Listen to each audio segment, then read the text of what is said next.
I was asked the question, what would you like for your birthday?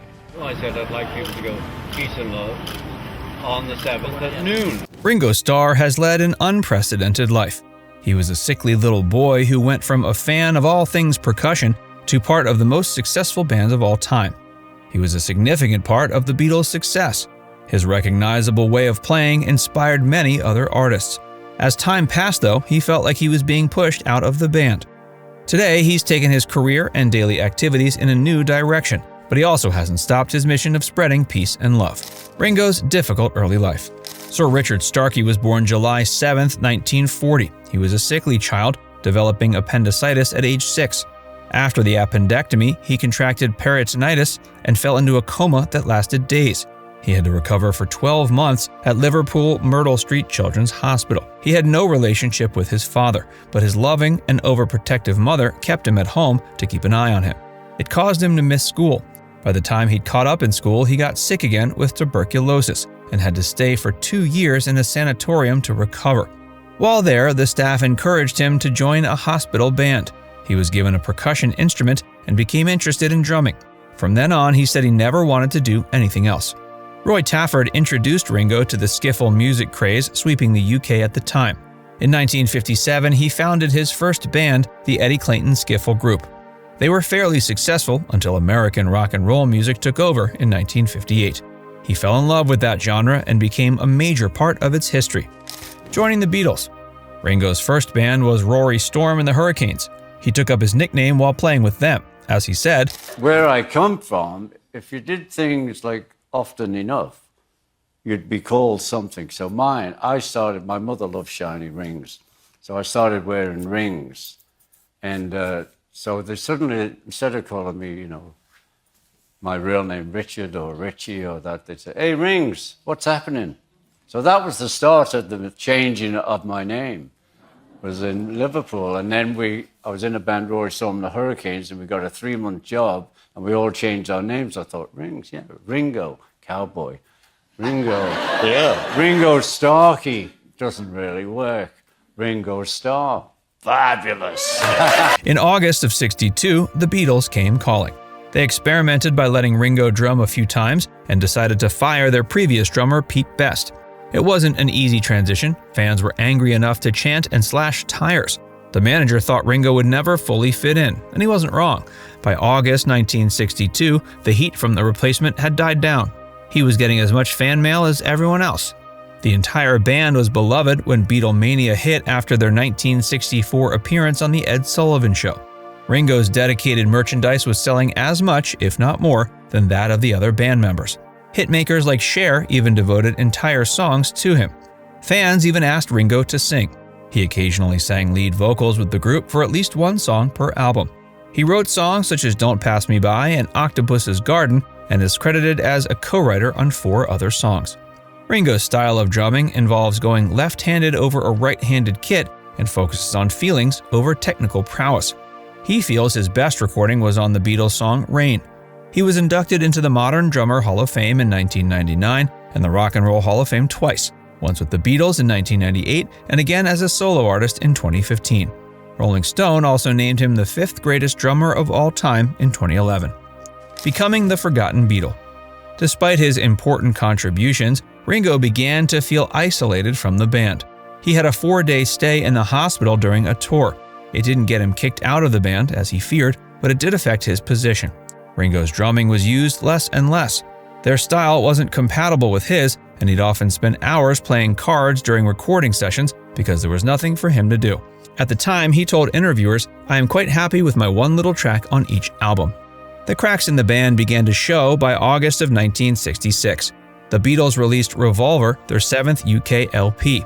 It contained Yellow Submarine, the band's only #1 single with Ringo as lead singer.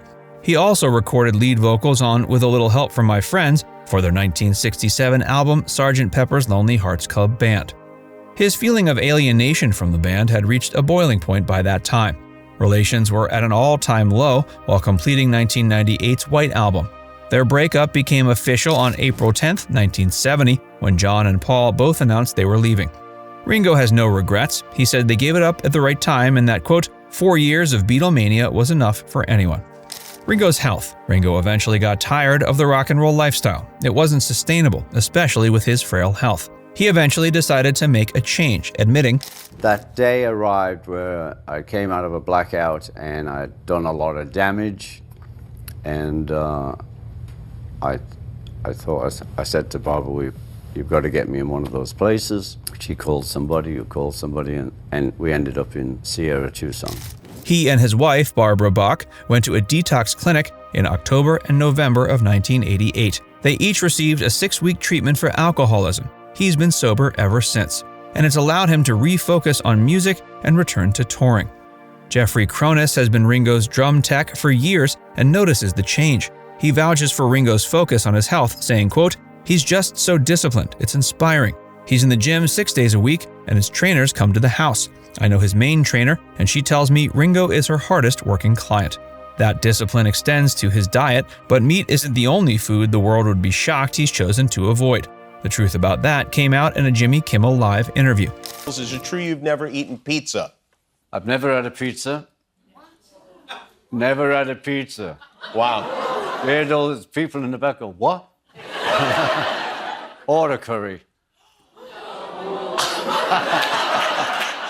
It's crazy, you know. Well, I'm allergic to several items. On and the pizza. Pizza, you don't know what they're putting in it half the time. Or the curry. So I'm pretty strict with myself because it makes me ill immediately. Wow. I used to think you had the greatest life, and now I realize mine is better. Yeah. Yours is better because you've had a pizza. What makes this ironic is that he appeared in a Pizza Hut commercial in the 90s. It showed him and members of the Monkees holding a slice. Viewers will note, though, that he never took a bite during the entire 30 seconds. His diet is carefully regimented every day. He claims to have broccoli with everything and blueberries every morning. Ringo's other work in recent music. Ringo's been a fairly prolific actor. He starred in all the Beatles films as well as documentaries and children's shows like Thomas and Friends. He's also dabbled in business. He owned a record label and a furniture and interior design company. His solo career has had a range of ups and downs, with only a few major successes. His first solo album after leaving the Beatles came out in April 1970. His most successful solo UK single, Back Off Boogaloo, peaked at number 2 on the charts. His 1973 album, Ringo, was a top 10 release in the UK and the US. He's a prolific collaborator and worked with his former bandmates after they broke up. He prefers to work with others and is nervous about the idea of opening a show alone. Luckily, his charm has made him so many music business friends he doesn't have to. The All-Star Tour. Ringo Starr and his All-Star Band gave their first performance July 23, 1989. They've gone through 13 different iterations of singers. They play selections of Ringo's hits, Beatles music, and other artists' well-known material. They released a compilation of live performances from their first tour in 1990.